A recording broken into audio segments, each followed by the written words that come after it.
পয়লা June অন্তিম দফা নির্বাচন, জোর কদমে চলছে প্রচার। দক্ষিণ চব্বিশ পরগনার ভাঙড়ে যাদবপুর লোকসভা কেন্দ্রের বিজেপি প্রার্থী অনির্বাণ গঙ্গোপাধ্যায়ের সমর্থনে জনসভা করার কথা ছিল রাজ্যের বিরোধী দলনেতা শুভেন্দু অধিকারী।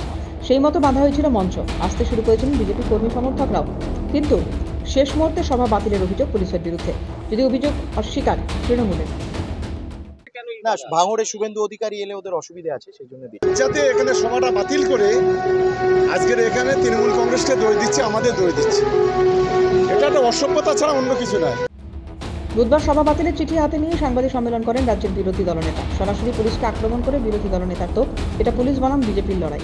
কোনো নামগন্ধ কিচ্ছু নেই। কিভাবে আমরা যে কথাটা গত বেশ কিছুদিন ধরে বলছি যে তৃণমূল মাঠে নেই, পুলিশ ভার্সেস বিজেপি লড়াই হচ্ছে। সর্বত্র পুলিশ যেন কয়লা ভাইপোর চুরির টাকা থেকে বেতন পায়, আমাদের ট্যাক্সের টাকার বেতন পায় না। আর পুলিশের যেন উপর মহলের বাপমা মরা দায় পড়েছে তৃণমূলকে বাঁচানোর এবং ভোটে জেতানোর। 4 তারিখের পর ওই মাঠে কৃতজ্ঞতা জ্ঞাপন সভা করবেন বলে প্রশাসনকে পাল্টা চ্যালেঞ্জ ছুড়ে দেন রাজ্যের বিরোধী দলনেতা। প্রয়োজনে আদালতে দ্বারস্থ হবেন বলেও হুঁশিয়ারি শুভেন্দুর। আমি কথা দিয়ে যাচ্ছি, আগামী 4 তারিখে নরেন্দ্র মোদী তৃতীয়বারের জন্য প্রধানমন্ত্রী হবেন। সেটা হচ্ছে 4 তারিখের পরে এই মাঠে আমরা কৃতজ্ঞতা জ্ঞাপন সমাবেশ করব এবং যদি পুলিশ পারমিশন না দেয়, আদালতের আশ্রয় নিয়ে, অনুমোদন নিয়ে আমরা এই মাঠে সভা করব।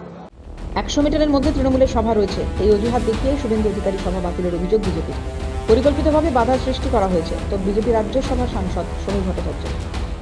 তো হঠাৎ তারা জানিয়ে দিলেন এই সভা করা যাচ্ছে না, কারণ তার খুব কাছেই তৃণমূল কংগ্রেসের একটি সভা হচ্ছে। মিছিল, কোনো স্লোগান শাউটিং বা কোনো স্ট্রিট কর্নারের পর্যন্ত কোনো খবর ওই অঞ্চল থেকে আসেনি। বিকল্পিতভাবে আজকেও তারা বিজেপির প্রার্থীদের, বিজেপির সমর্থকদের, বিজেপির নেতাদের এবং সর্বোপরি বিরোধী দলনেতার সামনে বাধা সৃষ্টি করেছে।